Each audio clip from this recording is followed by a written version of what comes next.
Hello guys, welcome to my YouTube channel. कैसे हो आप सब। आज हम करने वाले हैं माइक्रो इकोनॉमिक का topic, that is the marginal productivity theory of distribution. Last video हमने थ्योरी ऑफ फैक्टर प्राइसिंग का थोड़ा सा कंसेप्ट ओवरव्यू लिया था कि क्या कहती है ये थ्योरी, किस में हम क्या चीज़ पढ़ते हैं। तो उसमें ही एक जो है लो आता है, that is marginal productivity theory. तो ये न्यू क्लासिकल थ्योरी है फैक्टर प्राइसिंग की, जो कौन कौन किसने बताई है इस थ्योरी के बारे में, जे.बी. क्लार्क, फिलिप विक्सटेड, इन्होंने इसके बारे में थ्योरी के बारे में डिस्क्राइब किया है। तो इस थ्योरी के कुछ अजम्पशंस हैं। फर्स्ट है perfect competition in both product and factor market. Perfect competition prevail करते हैं बोथ प्रोडक्ट मार्केट में, मतलब जो हमारी नॉर्मल गुड्स मार्केट होती है, और फैक्टर मार्केट जहाँ पे हमें गुड्स प्रोड्यूस करने के लिए जो हम डिमांड करते हैं, लाइक लैंड, लेबर, कैपिटल, ये सब हमारे फैक्टर मार्केट के अंडर आते हैं। सेकेंड है होमोजेनिटी ऑफ फैक्टर्स। जो फैक्टर्स है वो हम क्या कंसिडर करते हैं, होमोजीनियस नेचर के होते हैं, यानी सेम होते हैं। फुल मोबिलिटी ऑफ फैक्टर्स जो होते हैं फुल मोबिलिटी होती है, यानी हम उनको कहीं भी जो है मूवल कर सकते हैं, चेंज कर सकते हैं। प्रॉफिट मैक्सिमाइजिंग फर्म का क्या मेन मोटिव होता है कि प्रॉफिट को मैक्सिमाइज करना है, और कंज्यूमर्स का क्या होता है, यूटिलिटी को मैक्सिमाइज करना है। इस थ्योरी में क्या है, a profit maximizing firm will hire a factor up to the point where the MRP is equal to MFC। अब जो एक फर्म होती है उसका क्या मेन उद्देश्य होता है कि वो प्रॉफिट को ज़्यादा से ज़्यादा मैक्सिमाइज करे। तो वो कैसे करेगी, वो अपने एक पॉइंट तक क्या करेगी, किसी भी फैक्टर को हायर करेगी जब तक उसका बेनिफिट हो रहा है, और वो किस सिचुएशन में होगा, जब उसका MRP MFC के इक्वल होगा। ना what is MRP, that is marginal revenue product. Marginal revenue product क्या होता है कि किसी एक एडिशनल फैक्टर को अगर हम एम्प्लॉय कर रहे हैं तो किससे उससे हमारा कितना प्रॉफिट क्या हो रहा है, जनरेट हो रहा है, तो डेट इज MRP। तो इसको हम ऐसे भी डिनोट कर सकते हैं MPP इंटू में MR। MPP क्या होता है, मार्जिनल फिजिकल प्रोडक्ट, कि कितना प्रोडक्ट वो बना रहा है और कितना रिवेन्यू वो जनरेट कर रहा है, तो डेट इज हमारा MRP। MFC पहले नेक्स्ट में देखते हैं। अब इसको ये देखते हैं कि परफेक्ट कंपटीशन में क्या सिचुएशन होती है कि प्राइस हमारा MR के इक्वल होता है। हमने पढ़ा था अजम्पशन में कि परफेक्ट कंपटीशन होता है। यहाँ पर प्राइस अगर हमारे MR के इक्वल है, तो ये जो सिचुएशन थी हमारी MRP is equal to MPP into में MR, तो हम MR की जगह क्या रख सकते हैं, प्राइस रख सकते हैं।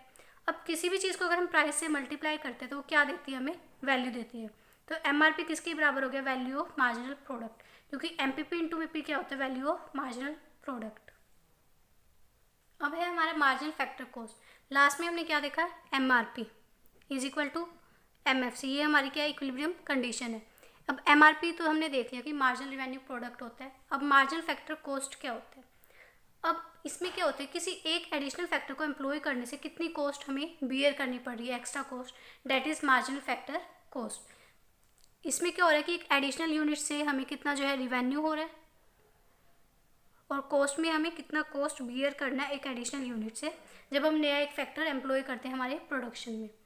तो परफेक्टली कम्पिटिटिव मार्केट, अगर फैक्टर मार्केट की बात करें तो क्या होता है कि फैक्टर प्राइस है, सपोज वेज रेट हो गया, कि लेबर को क्या देते हैं, वेजेस देते हैं, तो वेज क्या हो गया, हमारा फैक्टर प्राइस हो गया।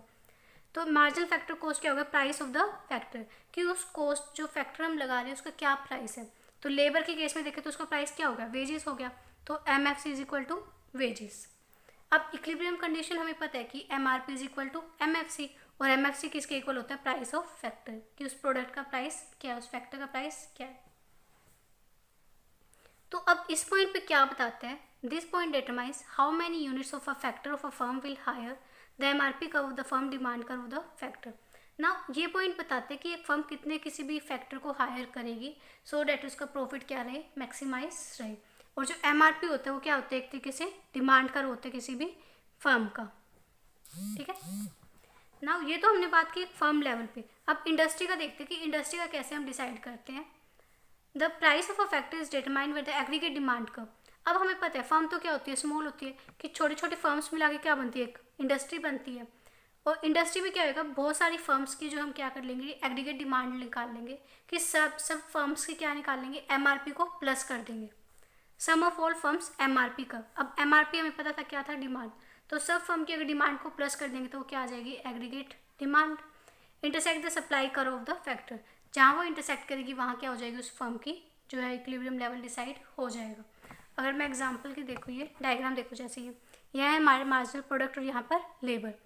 परफेक्ट कंपटीशन में हमें पता है AC MC जो सप्लाई ऑफ लेबर क्या सारी हॉरिजॉन्टल में आती है। ये हमारा value of marginal product of labour MRP, ये हमारी डिमांड कर रहा है बेसिकली लेबर की। तो ये जहाँ इंटरसेक्ट कर रही है ये डिसाइड हो गया हमारा इंटरसेक्शन पॉइंट, और ये इतना ये लेबर का पार्ट कंज्यूम कर रही है। तो ये तो सारा वेजेस में जाएगा, और ये सारा हमारा रेंट हो गया, इंटरेस्ट, प्रॉफिट, ये सारा वहाँ जाएगा। तो इसकी कुछ क्रिटिसिज्म है, हम वो देखते हैं।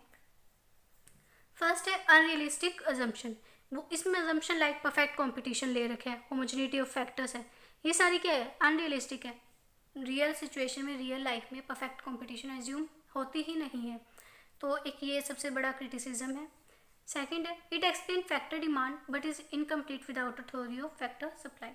इसमें ज़्यादा किस पे फोकस किया गया, फैक्टर डिमांड पे, कि हम उसको डिमांड कर रहे हैं, हमने फैक्टर सप्लाई पे इतना फोकस नहीं किया है।